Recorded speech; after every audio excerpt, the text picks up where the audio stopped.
Terima kasih Ibu Ketua. Yang terhormat Ibu Bapak semua.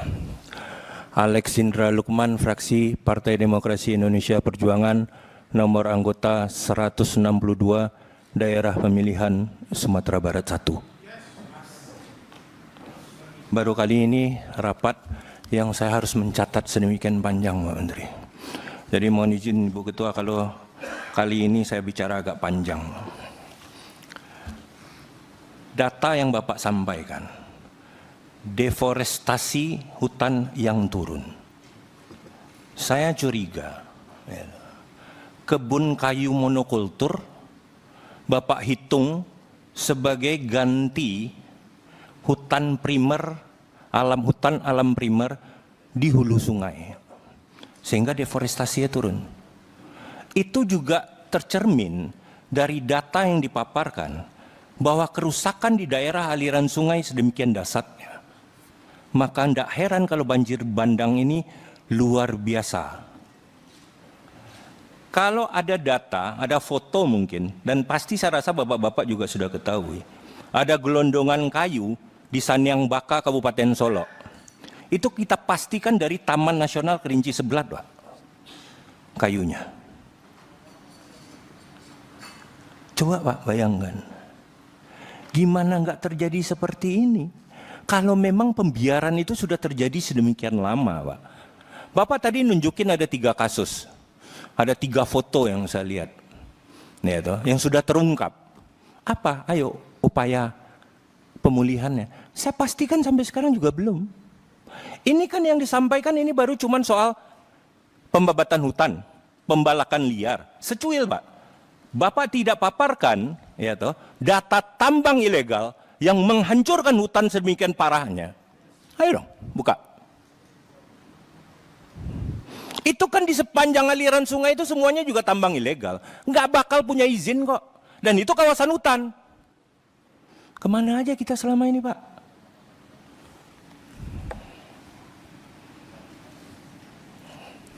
Sekarang, kalau mau bicara dana rehabilitasi, Pak. Saya sudah hitung, Pak. Dana rehabilitasi Bapak itu cuma Rp62.500 per hektar. Apa yang mau direhabilitasi, Pak? Sekarang masa tanggap darurat. Setelah itu kita akan masuk rehabilitasi dan rekonstruksi. Saya harapkan Pak Menteri, Pak Wamen beserta jajaran, ayolah di rehab rekon ini, ya toh, hutan ini juga harus direhabilitasi. Jangan sampai infrastruktur yang rusak, ya toh, direhabilitasi, direkonstruksi, tetapi hulu bencana ini tidak diselesaikan. Kalaulah siklon ini pertama kali dalam sejarah sudah terjadi, itu kan tidak menutup kemungkinan akan terjadi lagi toh. Jangan nanti curah hujan lagi yang disalahkan.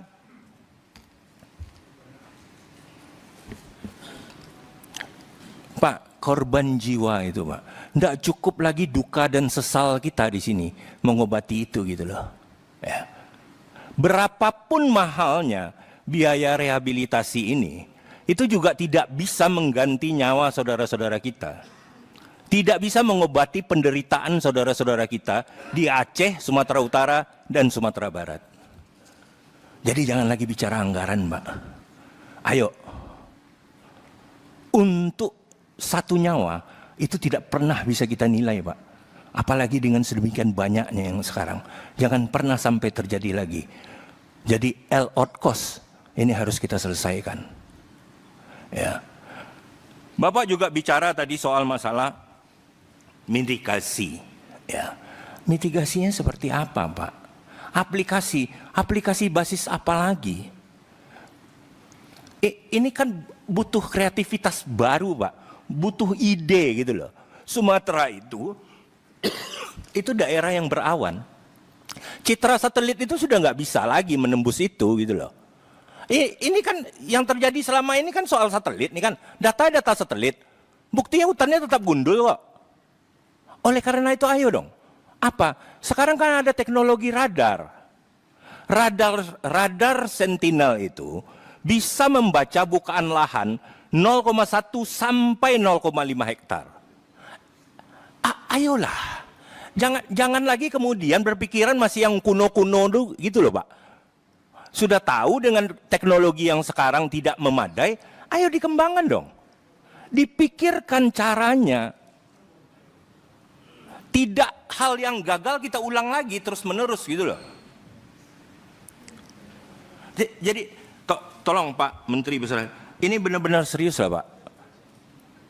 Ya, kita tidak berharap ini terjadi lagi Pak. Kami di Sumatera Barat itu Pak, kalau gempa udah makanan sehari-hari Pak. Ya. Cuman itu ya di dalam tanah ya. Nggak ada juga yang pernah bisa kami salahkan gitu loh. Ketika tanah ini bergerak gitu loh. Karena tidak bisa dimitigasi gitu loh.